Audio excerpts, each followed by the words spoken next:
Where there's a whip, there's a way. Where there's a whip, we don't want to go to war today. I'm telling you, he's a boob! Steve Martin is Sergeant Bilko, rated PG. Starts Friday at theaters everywhere. It's here.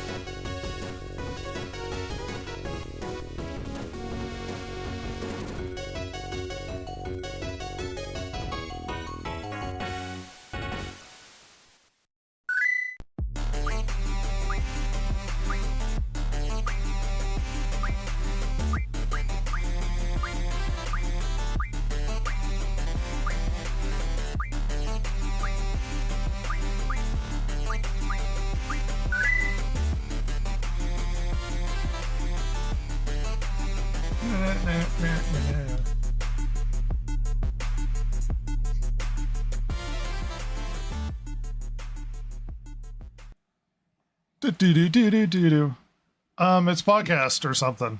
Hey, everybody. What is this, episode 30 of all things? Yeah.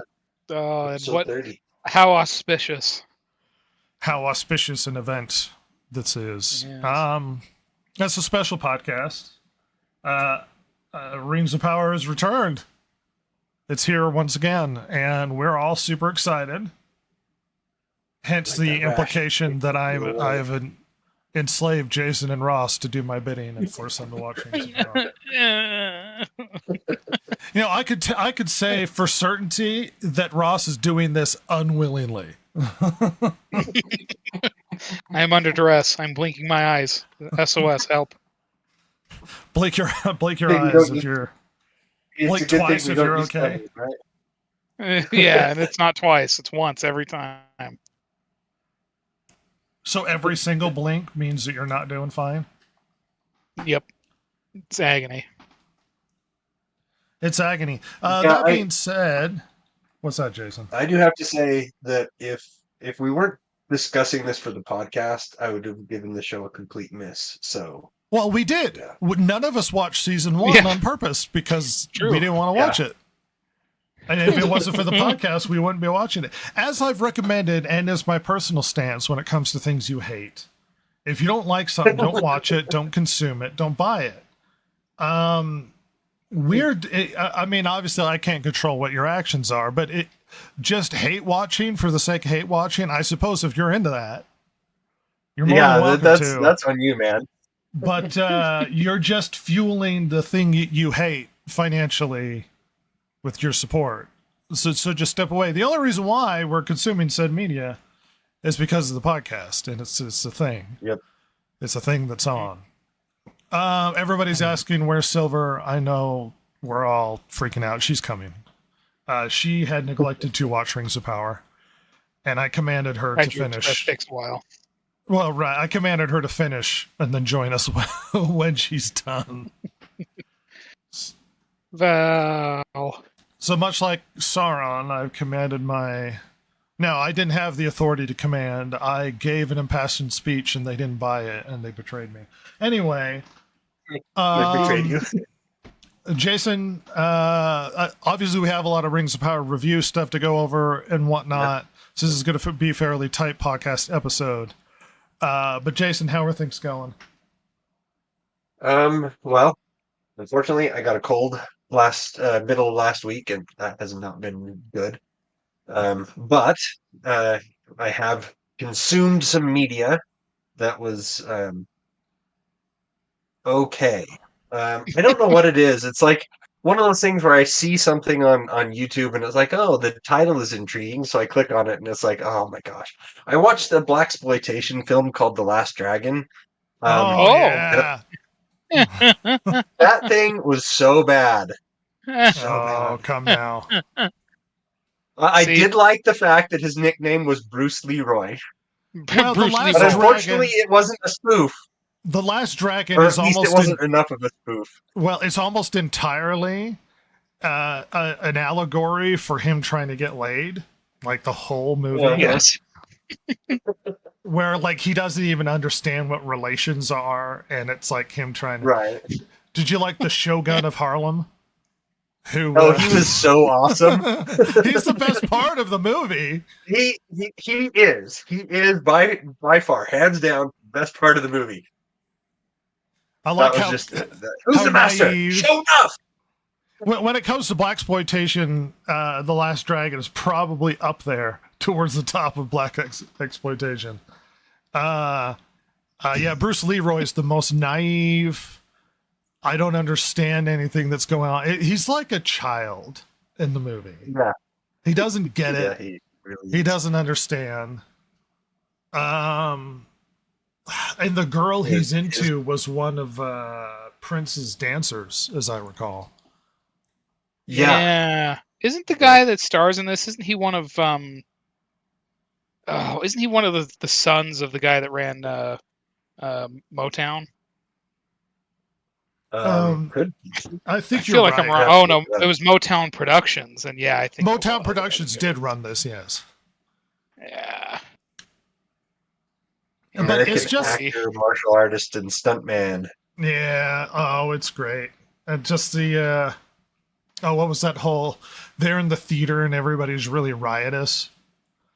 Uh-huh. And they have that thing with the Shogun of Harlem where it's like, who's the baddest man in Harlem? Sure enough.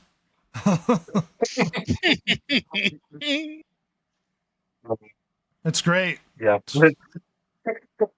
It's bad, but it's really good. It's bad, but it's good. Yeah. Watched some. I haven't finished any series. I watched some Sergeant Frog. It's just silly. The if you ever read the subtitles while they're going through the opening song, it makes no sense because they're talking about one of the lines is every time I go out with an umbrella, it never rains. There's another line that says sweep a square into a circle. Another line that says, what was it? My toothpaste is strawberry flavored. It makes no sense, but the show is pretty silly. So it was fun. It was like that mental floss I needed between episodes of Rings of Power. So just something mindless that I didn't have to think about that was slightly amusing.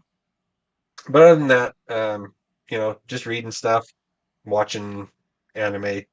Like I said, I haven't finished any series.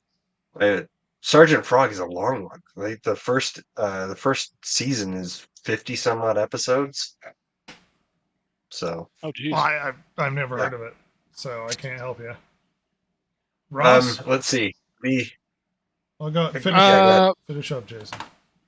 Well, I was going to say, so Sergeant Frog, aliens, they're frog aliens. They come from outer space to take over the planet. The humans catch on to them really quick, and they end up accidentally sending out an SOS signal to the main fleet, which then leaves, and so the advanced platoon is there, and it consists of 5 frogs. And so they're like, well, I guess we'll live here and try to take over planet Earth while we're doing hijinks. So it's pretty silly. Sweet. Ross. Not a lot going on. Just been watched the Fabulous Rings of Power.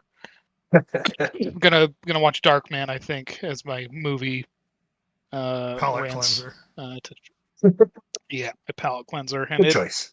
Yeah, oh yeah, we love us some Sam Raimi. He's excellent. He is excellent. But yeah, that's about it, really. Not a lot going on this week other than what a 3-hour premiere it was. Just a big old lots of show.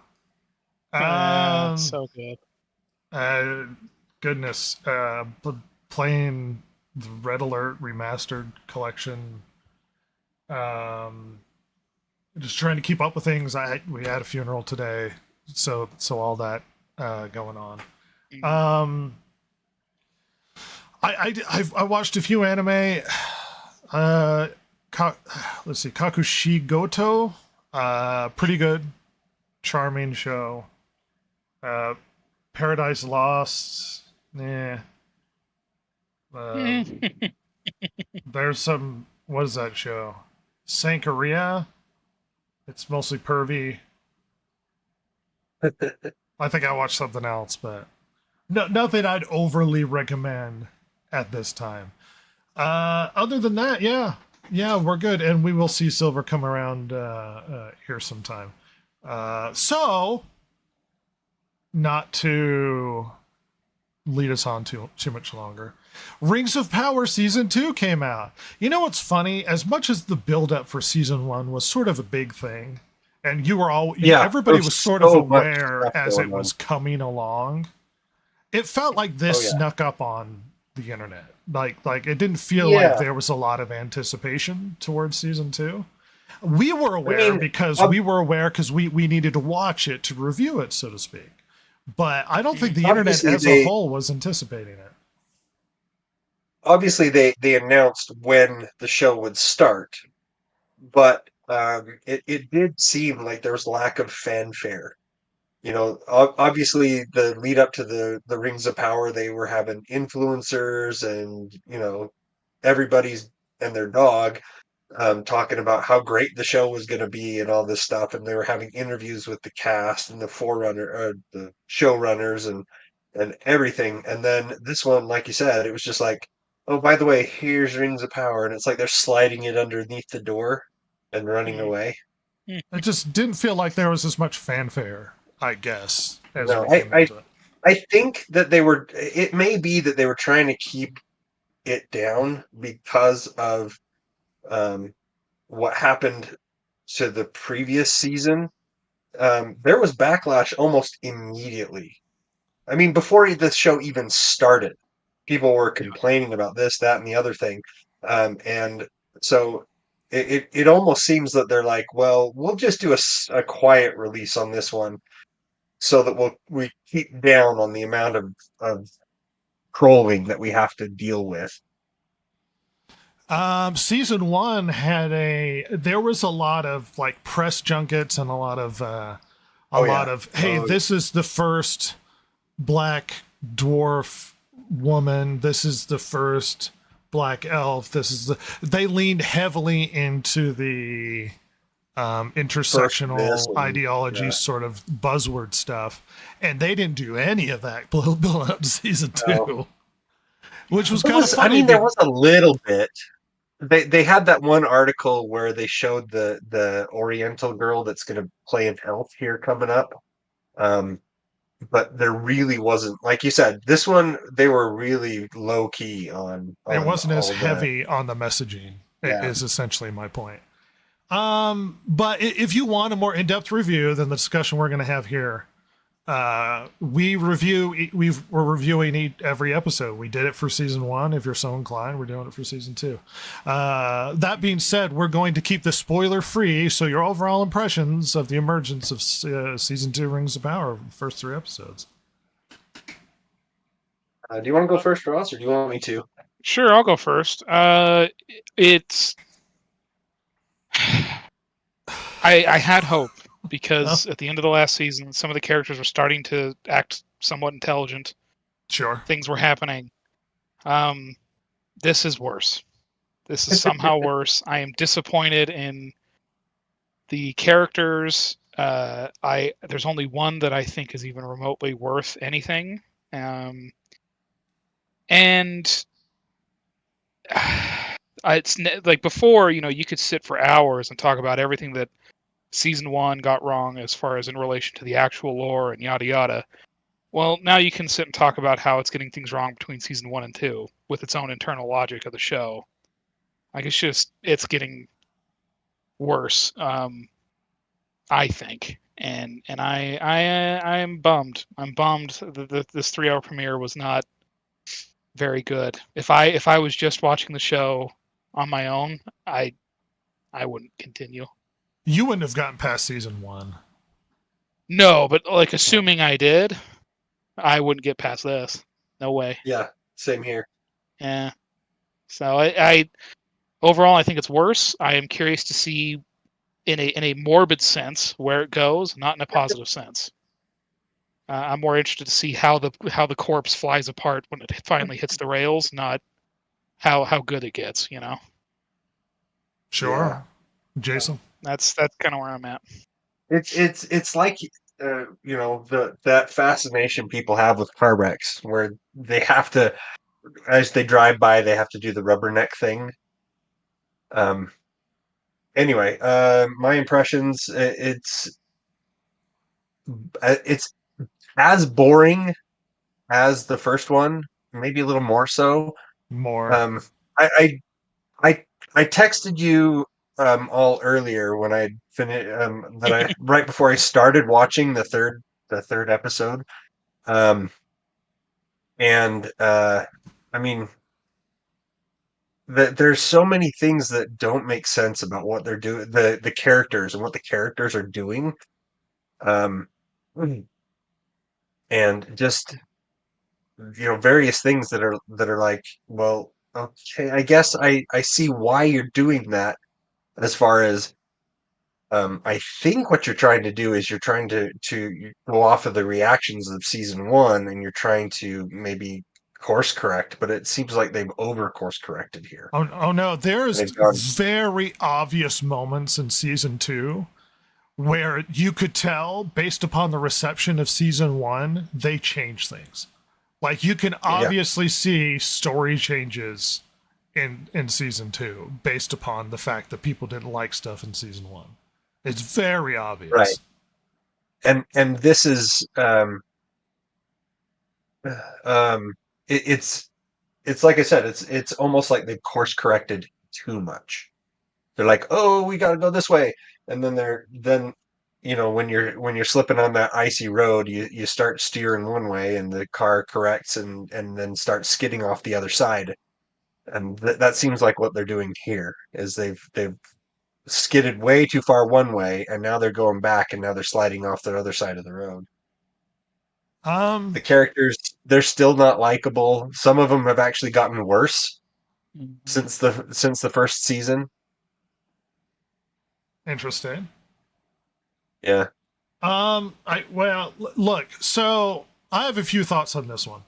I'm going to be honest, season 2, so season 1 was really bad in a very obvious way. It came across as very cringy. There was a lot of cringy moments. There was a lot of like this show. Season 2 so far is a lot less cringy. That doesn't mean it's better. The story writing is as bad, if not worse. But it doesn't come across as cringy, and it feels like they heard people and they're like, we're gonna pull back on the stuff that people were dramatically reacting to negatively. And so to the show's credit, it comes across as a lot less cringy, which I would say makes it a lot more accessible to general audiences, because cringe is much more obvious to a general audience viewer than anything else. Criticizing story and whatnot, there are a lot of people that will enjoy a show that don't think about the plot in any depth or whatever. That's true. I think the show is more accessible, perhaps, to more general audiences. But the problem is you've already scared off general audiences, so I don't know if that's going to be as successful. Like as a Tolkien fan, or perhaps somebody who's hypercritical or what have you. I have a lot of issues with season 2. I felt it was more accessible though to let's say a hardcore Tolkien fan. My mother, who's not a hardcore Tolkien fan, who's watched the movies, Ross as well. You know what the first impression she had from it? It was boring. Yeah.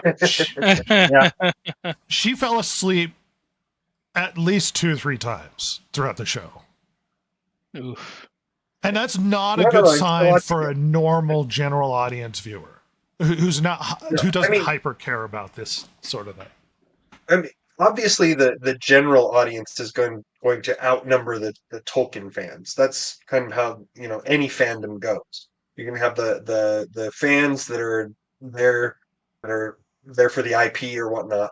And we pointed this out multiple times on the show. If you attract the hardcore fans, they will a lot of times bring in that general audience. I mean, obviously, you can go too far in pleasing the hardcore fans, and then you alienate the general audience. But if as we've seen with Rings of Power, if you alienate hardcore fans, they go so far in deterring the general audience that you don't have an audience. No, I agree. And my point in general is to say that there was improvements in some ways to attract a more average viewer. That doesn't mean that the story doesn't have plot holes, it doesn't have issues, it's not like damaging the lore.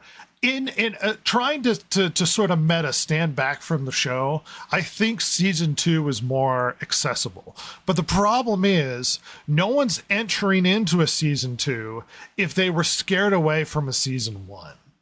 No one's going to part way enter into a show. I would be shocked to see people showing up for a season 2 that didn't see the first. That's not going to happen. So I don't know if you can unring this bell. That being said, the show has a huge amount of problems, not least of which there are a lot of story contrivances. And by that, I mean things just sort of happen by happenstance to allow the story to sort of progress in a way that it needs to. There's quite a few moments in this show where it just kind of occurs. And it's like someone's going to deliver a letter and didn't make it there. That changes everything that happens in the story from then on because this guy doesn't get the information he needs. Galadriel at the end of season 1 doesn't tell she tells Celebrimbor, don't trust Halbrand, but she doesn't tell him why. And that becomes a massive problem. And this weird contrivance where if she'd have just told him why, none of the elements of the story would have occurred. None of those events would have happened down the road. Which goes back to one of the lore things that they've trampled over. So, Well, it's like if this just... And it's weird that there are events that happen that seem like no character choice, no action cause these to happen, and they just kind of accidentally occur and have massive consequence to the story. If she'd have just done what she was supposed, but she didn't. To their credit, Galadriel gets a talking to. She is a psychopath in season 1, and despite all of the defenders of making her sound like she's a strong woman and you just don't like strong women, and then we finally get no, you're a psycho, all of this is your fault, all of the events in season 1 and season 2 are practically her fault, and I don't trust you and we should throw you off a cliff, is essentially what she gets in season 2, which she should get in season 2 because she's a raving lunatic. Why on earth are we listening to this woman? Why on earth do we give her any authority? Why? There are problems, and to their credit, they actually have somebody turn to her and be like, what's wrong with you?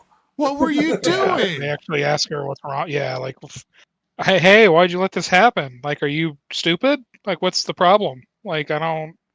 It's I don't know, like it is, and yet despite that I feel like it doesn't go far enough. Like nobody actually holds her accountable, but they know they have to mention it, because surely when they look back at season 1 they realize like, hey, Galadriel was kind of a moron. The biggest one of all. Excuse it by saying that she was manipulated, even though the season 1 has zero indication that she was manipulated in any way, that most of the impetus was her decision making. In season 2, like, well, she was manipulated. What's the line that she was, he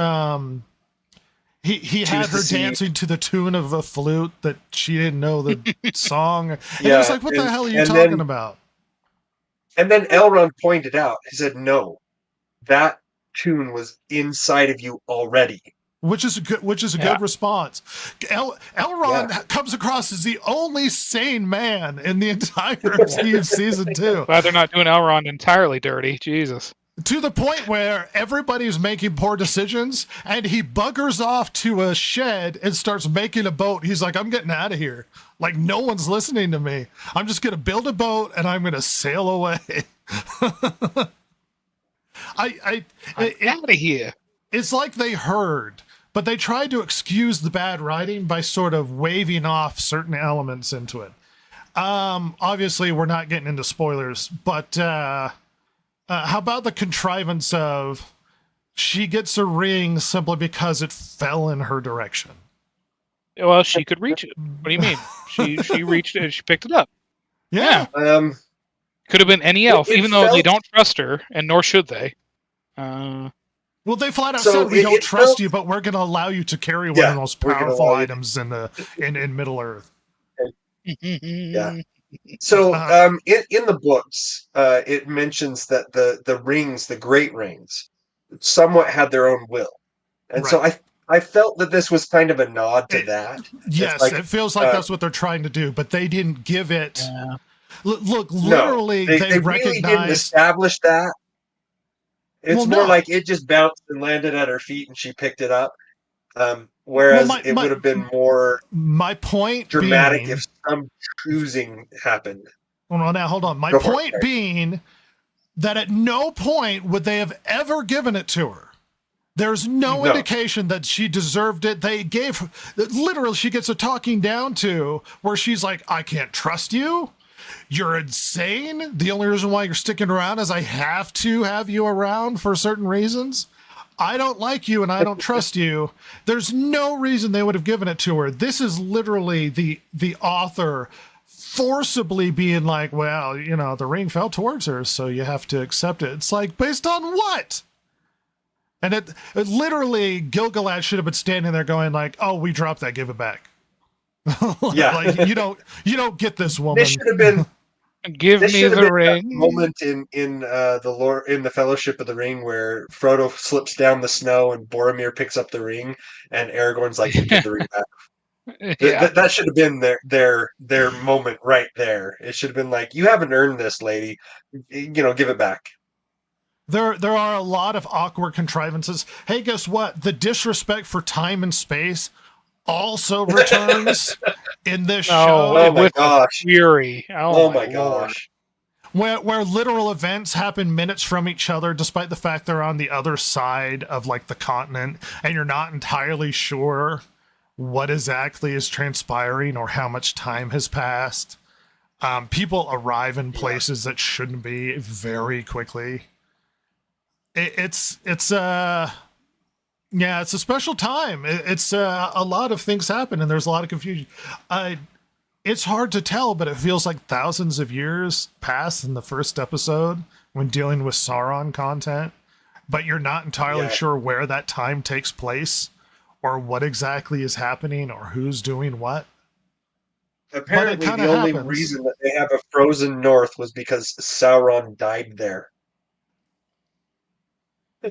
Yeah, it kind You know of what I mean? came off that way. But I mean, is that maybe we're getting into spoilers? Yes. Maybe we can, They we'll kinda return did to that. anyway. Yeah, I that was noted. I want you Maybe to know. what I should have said noticed it is they have a frozen north because magic, rather than the north has the North Pole and it's colder up there. rather than reality. Yeah. Yeah. I mean, obviously this is a fantasy world and they can have magic that makes the north cold. I don't know. There was actually another I don't know if I should mention this or not. It's about the ships and the sailing. Maybe we should save it. I don't know if we want to get too detailed before the kaiju gets here. Before the kaiju gets here. I'll save it. Let's see. Can I think? Man, Elrond's going through it this time around. Yeah. He's really like, all of you are insane. I'm leaving. Yeah. I mean, he's the only one with any sense. Well, one of two. But Well, we have Chance here making a comment. Just reading a single chapter of Tolkien's painfully plotting style makes it feel like 1,000 years have passed. Thanks for adding negativity to this conversation, Chance. We're talking about Rings of Power Season 2, non-spoilery review. If Chance is following our reviews of Season 1, we do have a review of Season 2 coming along. It's not great, and I think the normal viewer who is an average fan of Tolkien is going to find it boring. Chance, who lacks taste and sensibility whatsoever, is not going to like anything. So who knows Actually- if he's going to Actually, access he may it in a like it, reasonable which way. just proves His bad taste, yeah. the point. Yeah. Chance so lacks Rootless. common sense when it comes to the things he even does like. It baffles the mind.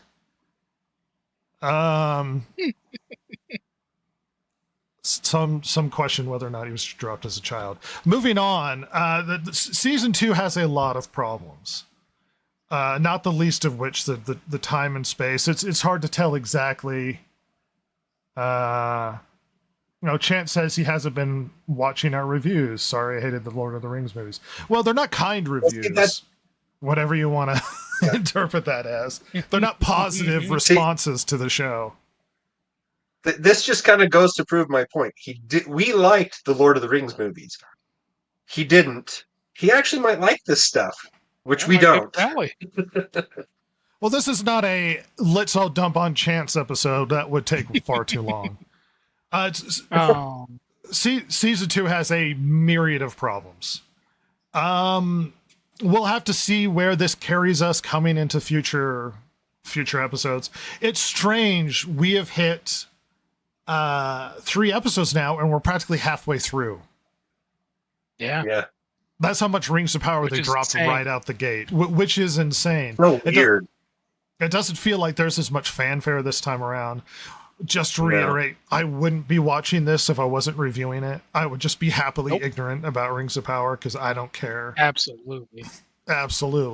But we're forced to for Chance's non-enjoyment. That being said, we do have a lot of Rings of Power and other gaming content related news to go through. So I suppose we should news now. The Distracted Gamer Podcast's big steaming pile of news dump. Hey everybody, it's news dump. Despite my meandering, let's get into some of the stuff going on. And to start us off with Rings of Power related news. So the title's a bit clickbaity. Apparently Rings of Power 2 seemingly is losing viewers already. To give you an idea as to how it's losing viewers, they actually looked up the viewer reviews. And from episode 1 to episode 2, reviews between those 2 episodes declined from 3,800 reviews to 2,200. And then between episode 1 and episode 3, they declined down to 18. So between 1 and 3, user reviews registered for the show dropped by, it looks like 52%, which is the only metric right out the gate that we have of perhaps people aren't carrying on after the clickbaity first season so that everybody can click on, how's season 2 to get everybody's opinion.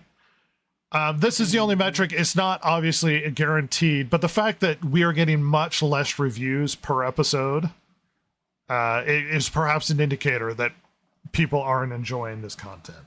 Yeah, not a great sign. Not a great sign for the show.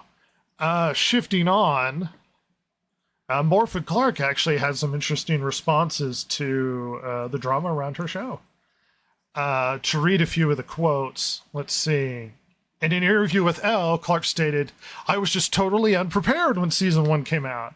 I've seen a really dark side of what it means to be someone who can write a message to on Instagram and a really lovely side." She went on to claim that she received negativeness primarily from men. Interesting. Clark then explained that lots of criticism I got from the fans were for the things making other people feel liberated while watching. Okay, so you're saying that things people hated, other people liked. That's yeah. I mean, what an interesting platitude, I guess. What certain people didn't necessarily enjoy about her, other people did. She takes up space. That's an interesting buzzword. She's unapologetic. I didn't want her to act like a human woman who's been taught not to be abrasive. Every other character I've played, because they're human women, there's shame built in. Galadriel doesn't have that. I'm glad I committed to that. Well, I here's the have thing. no idea what she's talking about. There's one thing to make a woman more masculine in a show. There's another thing to make her unlikable. And Morfydd Clark's character comes across as extremely unlikable. And that's fine. Certainly... They want us to root for her. And why would you? She is the biggest dick. Like, she's such an ass. Like, if this was honestly, if this was a dude, I would feel the same way. This has nothing to do with the bits, with the genetics. This has everything to do with her behavior, and it's terrible as a protagonist. This is almost like watching Back to the Future and seeing Biff. You know what I mean? Like, suddenly Biff is the guy you got to root for? Yeah. No. Biff was the guy we all were hoping would get decked at the end. But she was certainly unapologetic, but there were numerous times during the course of the show where you thought, you should really apologize for that. Regardless of whether you were man, woman, elf, whatever. That was pretty rude, and you need to, take a step back there, lady. It's pretty great that the one of the Lords of Darkness really the remaining Lord of Darkness seriously. is the one telling her that you catch more flies with honey than vinegar. So, the several thousand-year-old elf that you would think would understand how to at least work somebody, even if you don't believe it. Good Lord. Chance goes on to say, Chance says, "Dodie está Silver. Silver is late. She will be coming. We had a death in the family that it's consumed the day, one should say. 2024. It's Silver. We killed Silver. We killed Silver. It's her ghost coming. 2024. She might be a dude. Plot twist. That's that's perhaps. It's still a jerk. Still unlikable and the worst. Well, let me read more of her quotes. Tolkien gives us a hint that Galadriel was prideful, that she was a warrior at various times in her history. This is not true. She was not a warrior at various times in her history. You are lying. And then he adds, let's see, we said, how can we take her from being impetuous, prideful young warrior to the wise lady of the wood? Not this way. She was thousands of years old at this point in time. She was not young.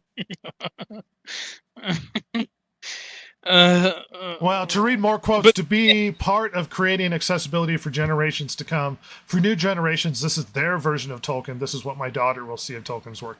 I don't think people are going to give a shit about this show after it's over.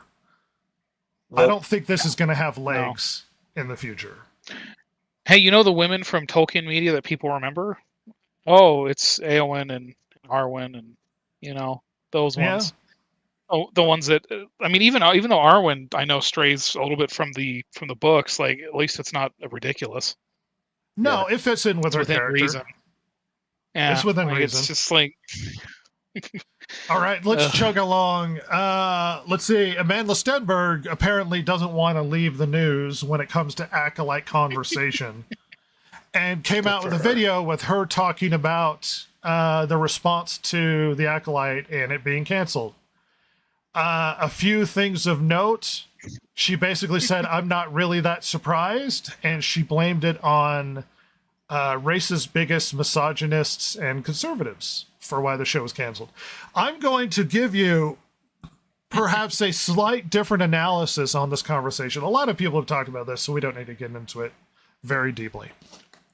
Perhaps if all of the misogynists and racists and bigots out there are such a large demographic that they have the power to cancel a $180 million show because they dislike it and don't want to watch it, perhaps you were catering to the wrong group of people.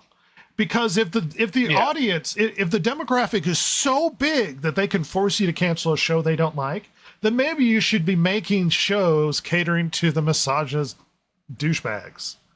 Because that seems to be more of a measure of success than trying to make a show that they all hate. Because according to you, there's such a massive group that they can force their show to be canceled that whoever you're making it for isn't big enough to actually carry the show.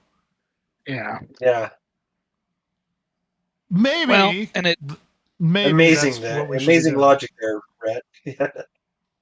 Well, and it just like it's how like when this always starts, like they always go like, well, we don't need you, like we're the real fans, like we're this is who we're actually catering to, and they're the people that are going to bring this through.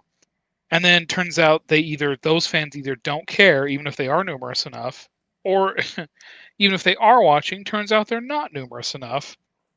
And it's just like, well, but now this weird minority that they said like these supposed racist conservatives bigots are now powerful enough and large enough to get a show canceled. Like, well, they want their cake and eat it too.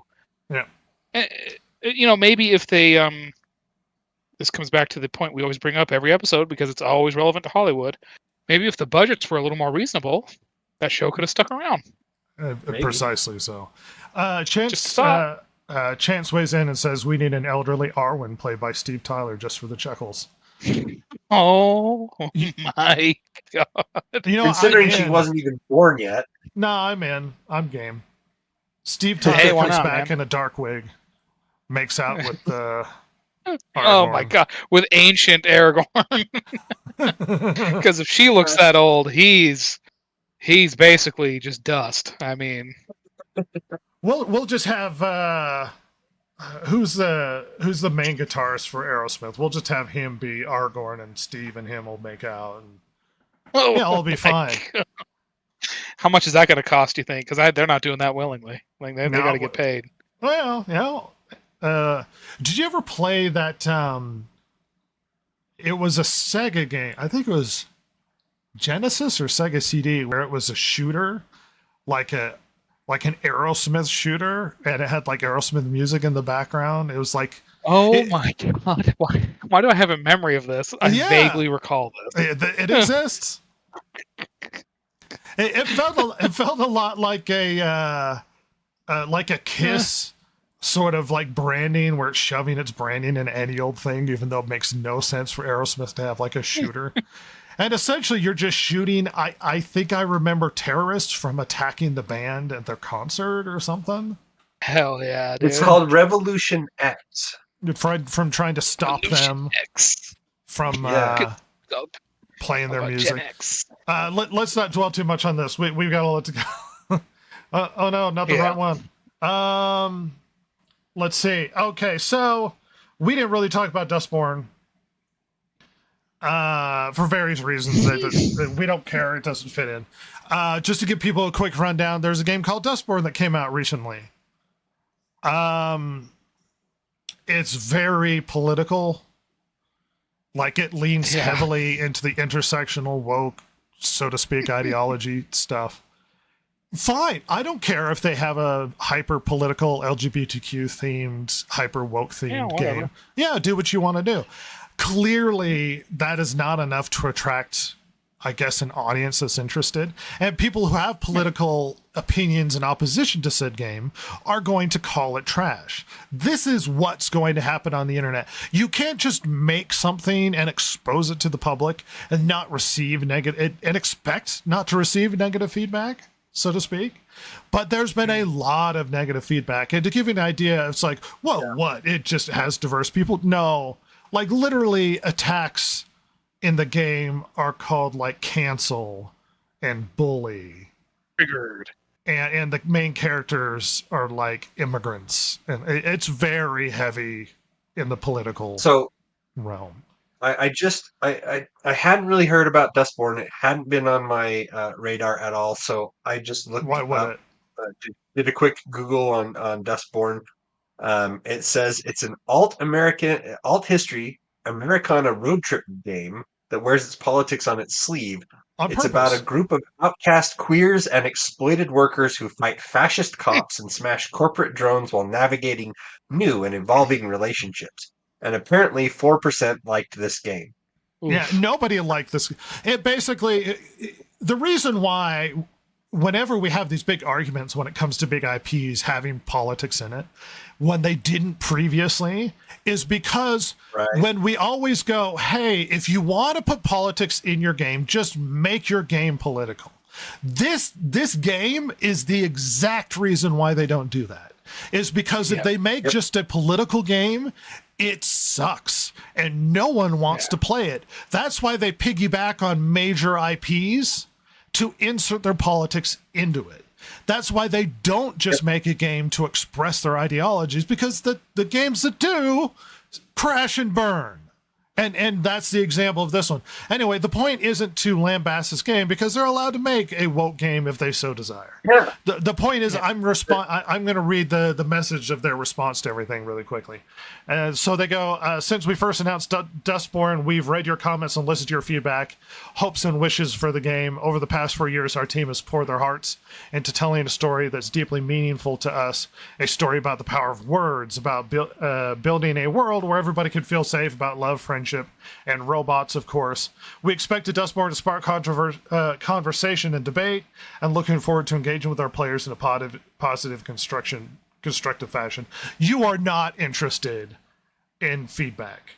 You're not. No. Anyway, unfortunately, that conversation was drowned out by a tidal wave of hate and abuse. I'm not saying you didn't get any, but I'm going to need to see receipts at this point. Because you could just say we've been receiving hate when you haven't. Well, and by the way, so what? Yeah. I don't mean to be like, so your company received hate? Like, did you not see what happened to Arrowhead when all this stuff popped off with Helldivers? Or how about Ubisoft any given day, or EA, or Activision, or Blizzard, or like, that's Pick your pick. Or how about Warhorse Studios, Kingdom Come Deliverance? Like, they got a rash of shit. Like, what difference? Like, so this is the public space, and you're making a product that people can criticize. Like, I don't. Yeah. Like, I'm sorry your game isn't that popular. Because look, here's the thing. I mean, we talked about there's an audience for something, and clearly there isn't an audience for what this was made for, as far as budget-wise. There's hentai games on Steam. Yeah. Like, there's dating simulators. Like, there's an audience for this, but not enough to make your money back for what you built this for, what you made this for. And that's a bummer. I'm sorry. But, like, you made I'm assuming, relatively decently budgeted game that no one wants to play. Like, it happens, man. Like, I'm sorry, but just because you put in a lot of effort doesn't mean it's immune from criticism. I mean, that's just anything in life. That's putting anything out into the public. Anything. And it's just how it goes. I get the feeling that these people are kind of, I mean, it's like they're trying to take, they're trying to make use of a capitalist system that's basically, here we're going to put something out in the marketplace. It's going to do well because capitalists, they're all about consumerism and they buy everything. But what they really want is more of like, I don't know, a socialist system where somebody buys the game for everybody in the world. And it's like, now everybody has a copy and we have all this money.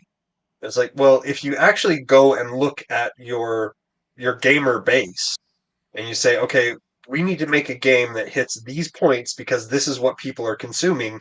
And they're sitting there going, yeah, we don't like those points. We're going to go for these ones over here, which basically means that you're getting like 10 people.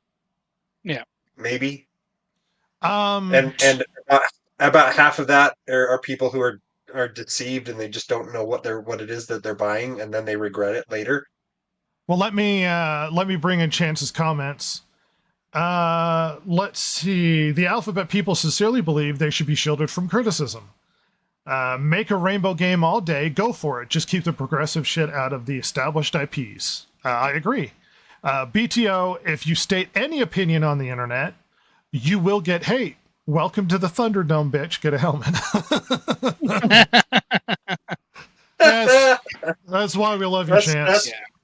Well, and I'm curious. I'm going to try and see if I can find it. I'm sure somebody's done this. But like, if they made a MAGA American Eagle Simulator 5000 for the same money that they made Dustborn, it wouldn't do well either. Because who wants to play that? It's like unless it's like that. What's that hilarious game that was on the original Xbox that released from Japan? It's just like America Simulator, but like way over the top. Like it's just ridiculous. Yeah, unless they do it like Metal Wolf, i.e., they're winking and nodding at you. No one's gonna want to play that. Because that's obnoxious. Here's the thing. The game you described is hyper-focused on a specific demographic. Great, fine.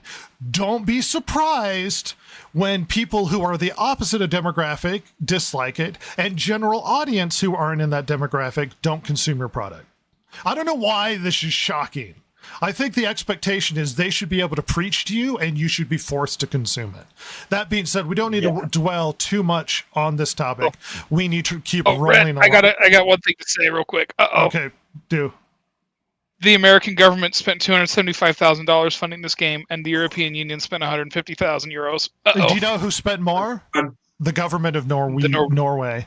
Yeah, as I say, the Norwegians, right? Dustborn? Well, it's on Dustborn. Because the funny thing is, everybody's like, well, it's just their money to lose. It's like, no, this is taxpayer money to lose. To be fair to the funding from the U.S. government, there is some disagreement as to whether or not the U.S. government did fund it, but Norway absolutely did. And they deserve to lose their money. The European Union did add some. So, by the way, taxpayer money funded this game. I mean, it leads me to assume that this was a several $million project, at least. One must assume. Absolutely. Yeah, so, I mean, I don't know. Anyway, continue. Let's keep going on. I just saw that real quick and had to say it. Yeah. Okay, so this game called Concord came out. For those of you who don't know what Concord is, I'm going to give us a really quick rundown. So this game was made by ex-Bungie employees who got together and wanted to make a hero shooter. By all accounts, it seems like it's competently made. Like while the iron's cold. Decent shooter. Well, right. So why is there a lot of drama when it comes to Concord in the media? Why is this not successful? Why is this not going anywhere? I'm going to give you an idea. So a few reasons. One, as Ross alluded to really quickly, hero shooters are on the outs. Like this is old. like no one's interested in hero shooters anymore. And you might go, oh, well, why are we getting a hero shooter now? Because this game was in development for 8 years. That's why we're now getting hero shooter. It was started into development at the height of hero shooters. On top of that, in the era of hero shooters, where you have what is essentially some of the better hero shooters, 'cause I'm not a hero shooter fan, but like Overwatch is considered one of the best hero shooters, is available for free. This game is charging $40. Oh. So that's another factor as to why the game's not doing very well. They are making a game that's no longer popular, competing against other games that do it better and are cheaper or free. So what exactly is all of the drama surrounding this game? Well, primarily is a lot of the political accusations that it's so-called woke. Okay. I guarantee you none of you know anything about Concord. All right. Yeah, not a thing. I'm telling you about Concord, and none of you know anything about it.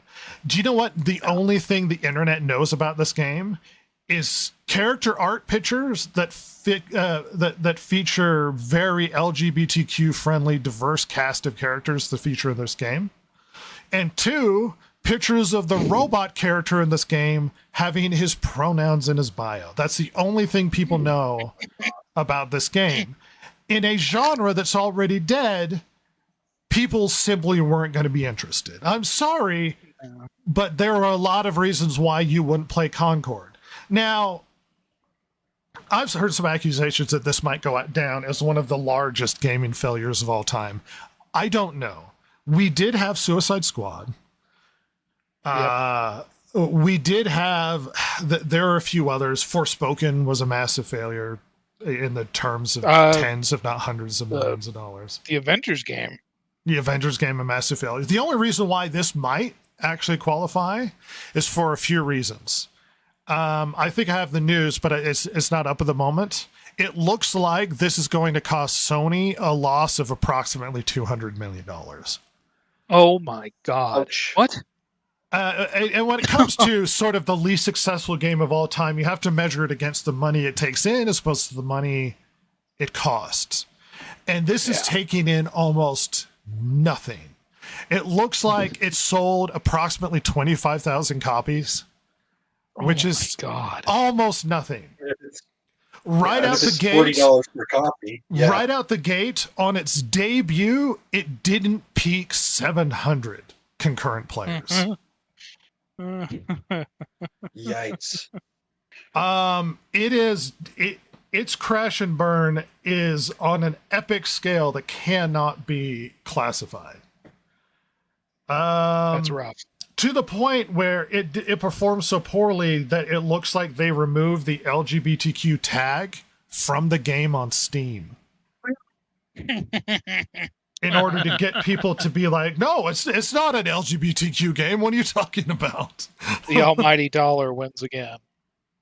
Yes. The recent assessment I saw of a YouTube video that was done like today or yesterday looks like there are less concurrent players than people who worked on the game itself on Steam. Oh my God. Which tells me they had way too big of a team. Oh, well, the crash of players was something in the 90% after the first week. Oh no. Oh, so, God. Once again, we have a game that leans into the politics that, to be fair to the political argument, basically the culture war argument, even if it wasn't that, it is a game out of time that is charging too much in an area where you have other successful games that are free. And it can't compete. Even 5 years ago, that would be too late. That's what's crazy to me. 5 years ago, it's almost too late to do a hero shooter. Yes. Well, I saw there was a guy who did a review on YouTube. I wish I remembered him because he did a really good assessment as to what was happening with Concord. And he made one interesting argument where, oh gosh, I just lost it. I've got 40,000 things. I literally just looked at the next article and the information I was going to share just passed out of my brain. It doesn't look like it's doing very well. Unfortunately, for its lack of success, it looks like it's going to cost Sony a mess of money, and it's probably going to affect the Japanese side of Sony, which is going to be devastating for them as a whole. Because that's the only part of them that works is the gaming part. It's the gaming part. So Concord, it may go down as one of the biggest flops of all time. Now, and it's like people talked about Forspoken and that it was really bad. I don't think anyone knows anything about Concord because nobody cares. No, I think it's a very specific part of the gaming community who are even making fun of it. Well, to the point where they had developers writing articles begging people to try the game. Yeah, that's when you know that you're really pathetic. Is that you need you're writing letters to beg people to play. And it's like, I'm sorry, dude. There's something wrong with your game at that point. Yeah, that's not good for a game that you spent that much money on. It's not just some little indie game. That's crazy. That's a really bad sign. Yeah. Moving on. Chance has something to say. Gee, I can't imagine why a game whose target demographic is like 0.01% of the population, many of whom don't even game, isn't selling like gangbusters. See, that's what's so shocking. It's not that I have an ideological bent against this woke stuff.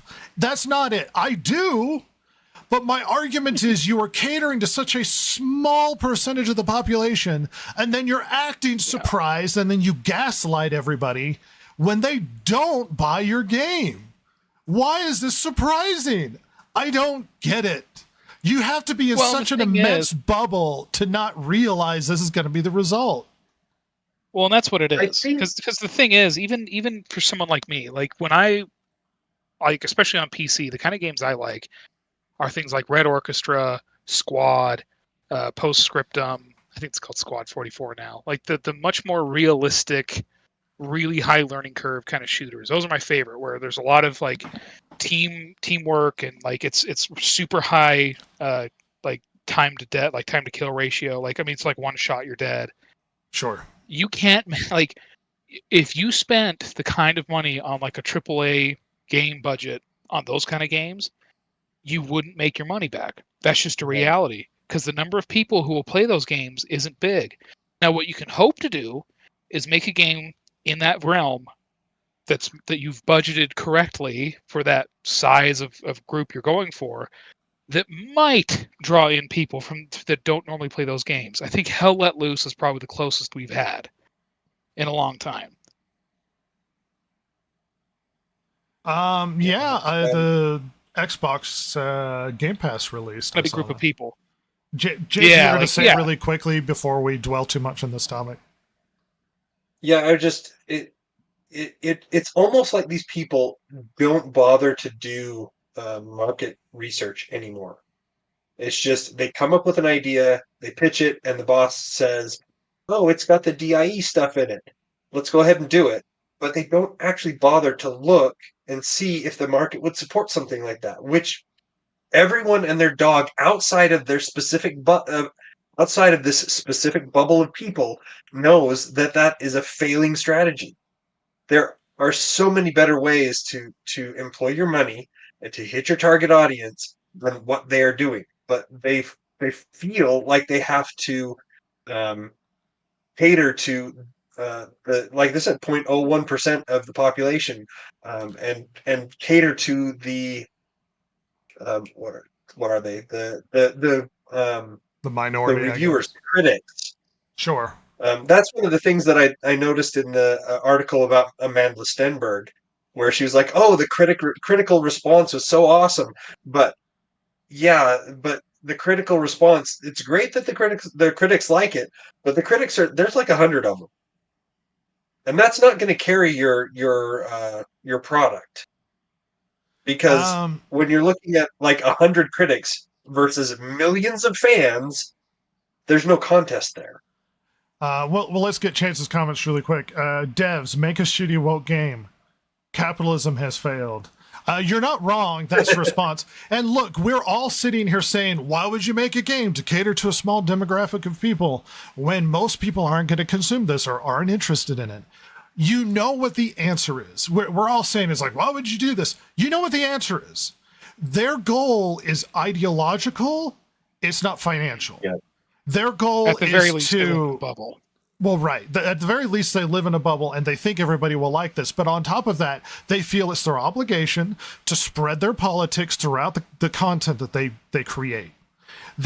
Because there's not enough games that cater to woke stuff, they need to create more. That the goal is spreading the word of their belief system. That's the goal. But the problem is that is not a measure for success. That's not a measure for financial success. And the fact that they just feel that they need to keep throwing money into a hole, eventually these companies will turn on it. And I think they have slowly in the past year or so. Jason, really quick, we got to keep going. Yeah, I was just going to say that their only goal should be maximizing shareholder value in this case, and that's not what they're doing. They're just putting themselves out of business. Yes, they basically just need the big fat guy with the cigar going, is this going to make me money? And they're like, no. And he's like, well, then don't do it. That's all they need. This capitalist man, freaking Vince McMahon. Goddamn pal. The newest superhero for our age, capitalist man. Make me money. All right, really quickly. Apparently there was a false gun scare at the Magic Kingdom, sparking a frantic stampede throughout the park in Florida. Oh my god. Oh my gosh. MICKEYMOUSD. You know, now I'm going to play this. Look at people abandoning baby carriages, trash everywhere. Everything dumped around because they thought this was an active shooter. Oh my god. These are just ads. Unfortunately for Disney, I'm just going to put that out there. Yeah. I'm not going to comment. I'm not going to. It's funny. Hey, everybody, the big game release. They don't trust Disney. Yeah. Anyway, the big game release that everybody's been expecting to come out. I believe this is the most expensive game Ubisoft has made. That they've spent more money on the advertising of this game than any other game that Ubisoft have made. Execs were expecting this to be the biggest game of the year, despite the fact there's every indication that looked like this wasn't going to go well. So there's an interesting thing that happened when it came to Star Wars Outlaws. There was like $100, $110 pre-release fancy collector's edition copy that allowed you to play the game before it came out. I don't recall how many days or whatever, but you could play it early. On release day, they came out with a patch that required you to erase over the content you've already played and install the patch for the game to be functional. Hence, eliminating the reason to buy it early. You had people with 15 to 20 hours into the game having to reinstall and lose all their progress because of a day one patch to fix game-breaking bugs that existed in the game. Way to go, Ubisoft. We did it. Yeah, and understandably, people who paid premium prices for these collector's editions weren't happy. Here's a comment. I'm 20 hours in with 3 maxed out experts and max affinity with piles and all other goods. And all others at good standing. This makes me just want to pack it in. Yeah, I totally get it. Everything you just did was for nothing. I lost 15 hours of progress, said Redditor 00 Schneider. Well, I explored a lot, so I took my time. Today I was forced to start all over again. I rushed in 6 hours to nearly the state I was before. Yes, it sucks that they just couldn't release a hotfix. Yes, the compensation is laughable. Apparently, they offered him like in-game bucks or something for people who had pre-ordered it, and they had to. It's really funny. I'm just God. Why pre-order when they're gonna take it from you? You know, something like that has happened to me, kind of, but in a very different way, and it almost made me stop playing the game too. So I played Skyrim late, like 2015 is when I played Skyrim, and I was playing it on my Xbox 360, and my 360 started to die about 30 hours into my playthrough. But, and this is me saying this about a Bethesda game, it was enough for me to switch over to the PlayStation and keep going. I would not for a Ubisoft game. Hey, Rhett, you've been with me on the party chat when I've played Ubisoft games. Do you think I'd do that with Assassin's Creed Origins, a game which I liked very much at the beginning? No way. I never finished it. Well, here's the thing. You actually liked Assassin's Creed Origins. I've seen you bail on other Ubisoft games that you didn't like. You actually liked Assassin's Creed Origins. And like a game I wanted to like Ghost Recon Breakpoint. I wanted to love that game, and I hated it. So there ain't no way I'm sticking around for a less than stellar Star Wars game. I'm talking about Far Cry 6 that you bailed on. Oh my God, dude. That game has, well, without going into full review, pacing issues. Anyway. Well, the Stranger Things content that you were super hyped for because you love Stranger Things. Yep, seen every... Oh, wait, no, not a minute. Right. Shifting on, here's the Twitter comment that people copied and reposted from people who made the game. Anyway, to the best experience of the Outer Rim, we rolled out maintenance to make sure that everyone is playing the latest version of the game. As one of the players affected who had access to an older version of the game, we are aware you might be encountering some issues. With a recent patch, we sincerely apologize. To solve the issue, make sure you are playing version 1.000. Here's how to check your version. Once you confirm that version, you continue your prior save. Will unfortunately face issues and progression blockers. They know. They know. Oh, God. What a cluster. Yeah. By all accounts, the game's not that great. From people who have been playing it.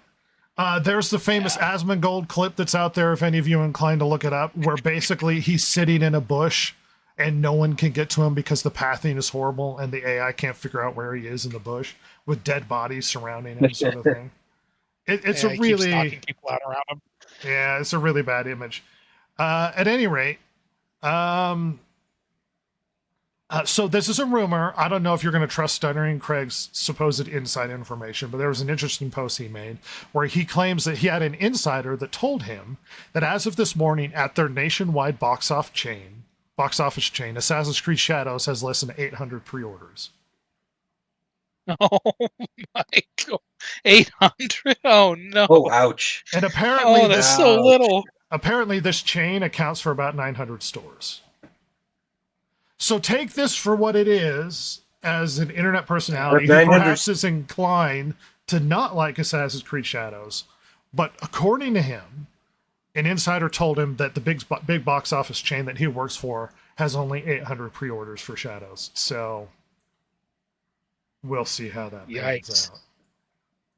I wasn't sure if I was going to add it, but I found it an interesting comment, so to speak, so I decided to throw it in there. Some news from Jason really quickly. Jason. So it seems like Lucasfilm is getting gun shy because of all the stuff that's been happening with Star Wars. So they're in the author here in Inverse is positing that they're afraid of Star Wars because the fact that they come out with something, people like it, they come out with something and people bomb it, and then they retcon stuff that they previously said happened and blah blah blah. But basically they're the problem is that we have Star Wars, and it was established, and then we have new people coming in that don't care and just want to do their own thing in the universe, and that's not what the fans want. And then they get mad at us, the fans, and so now we get bombed on like this from critics and crap that are like, oh, it's because the fans and their rejection, and it's like, well, yeah, because you guys are morons. Agreed. As I awkwardly try and shift to the next article. Well, it seems like that, just as you're shifting, that seems like that plays into the rumor that Kathleen Kennedy wants to leave on a win. Yeah. I wonder they're gun shy. That apparently came from rumors from Chris Gore. That from people he knew behind the scenes that Kathleen Kennedy is sticking around, solely hoping that she can get a big win before she leaves so that she could say she left with Lucasfilm having a large victory. And she was hoping it was going to be the Acolyte, and it was not the Acolyte. Yeah. Basically, they don't have anybody there over at Lucasfilms that knows what they're doing with the Star Wars IP, and until they get someone over there who will tell a decent story inside of the Star Wars universe, yeah, there's not really much we can do. But anyway, so Gamescom, they had opening night a few days back, I guess, and they announced Borderlands 4. Apparently, in the video that was showing and announcing Borderlands 4, they had Iridian, which is the in-universe language, and apparently it says he is watching Break Free, and it has a picture of the face that you can see there, and the vault symbol is right over the face where it would have been on Handsome Jack, where he got messed up on was it the pre-sequel? Yeah, the pre-sequel. So that's where his scar is on his face that he keeps the mask on. So they're figuring that they're bringing Handsome Jack back, which I think is a big mistake.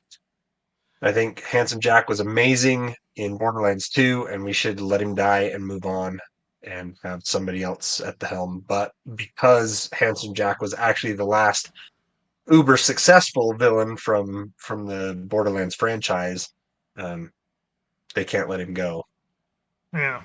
Well, everything Gearbox has done since Brothers in Arms Hell's Highway has been a mistake. So, by the way, we did have Gamescom, and I think there was a Nintendo Direct. I've been debating whether or not I wrangle Ross into trying to do a Let's Watch sort of thing. So we'll see. Oh, yeah, baby. Anytime. You just tell me. We might have to do that. At any rate, some final news. Last thing, Disney Plus, they canceled an upcoming series before it was even released. Apparently, they're doing. They have Bryce Dallas Howard, and she was going to be leading the cast of a new series, which was based on the Witch Mountain movies back in the 70s. Yeah. Wait. Yeah, 75. They were going to actually use their own IP? Oh, my God. And apparently they just canceled it. I know she's been in the news recently where she was complaining about the pay disparity between her and Chris Evans in Chris Jurassic World. Chris Pratt in Jurassic World. But it's like, but he's the action star of the show? Yeah. From what I could tell, she's a competent director. She seems to be She seems to do okay. She's directed some episodes of Mandalorian and a few other things. Oh, so yeah, I don't think she would have done too poorly on the show. Disney, I know someone's made a list and might be worth finding at some point, but Disney notoriously has announced a huge amount of content, and there's a list of all of the things they've announced that never came to fruition. Lest we forget that there was an announced series by Rian Johnson, a trilogy for Star Wars that doesn't seem to be happening. Oh, yeah. Yeah. Thank God. And that's what was so shocking about the cancellation of Acolyte is they still haven't canceled Rian Johnson's series, and that was years ago. Years and years. But the official cancellation of Acolyte is surprising. That is surprising because, like you said before, Disney is notorious for just not releasing something rather than actually actively canceling it. It's like it just molders on a shelf somewhere until the public forgot that they even announced it. Yeah. Well, it's just basically actually coming out and saying, "Nope, we're done." Usually, their official cancellation is it no longer shows up on the coming soon list of things that they've announced. Yeah. At any rate, I am going to wrap this up. This exciting podcast. I'm glad you've come to join us. Chance, who's probably petered his wee little self off to bed. Nap time. Faith of big order. I'm quite tired. I'm very sleepy. Oh, it's time to take a nap. It's past my bedtime. That being said, I love the Irishman telling somebody to go to bed gimmick. I really do. Lie down on your weird pillow. Look at the state of you. Time to go to bed now, isn't it? Oh, Lord. Look at that large head of yours. Right way to go with so I married an axe murderer. A little bit. Scottish or Irish. I think both are the same because as far as I could tell, they're just some Celtic version of something or another. I welcome your angry comments, Irish/Scottish people. Plastic patties. That being said, awesome. It's been an exciting podcast. We love having you. Jason, something to leave us with really quickly? We will be talking about Rings of Power, so you don't have to. Don't watch it. Just listen to our service we provide. Yeah, what a just service. Listen to our review. What a service. Painstaking. Yeah. Yes. Ross. Don't find some good stuff to watch this week. There's a lot out there. Probably not going to be new. Let's be honest. But find it. Give it love because it needs it. And don't waste your time. Please don't do what I did. Don't do this. Give it some sweet loving. Caress it. Yeah. Gently. Tell it you know how you feel. Share your love. Anyway, thanks everybody for coming along. We're going to get out of here.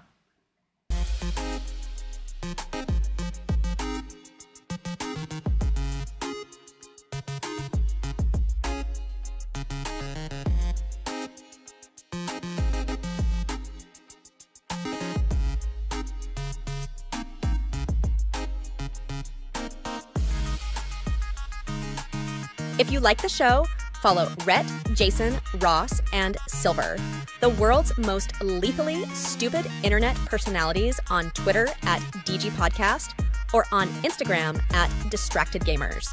If you liked or hated what you heard here today, you can email them at thedistractedgamers@gmail.com and share your feelings. Not that Jason would care since he hasn't any, of course. Oh my God, it's so juicy.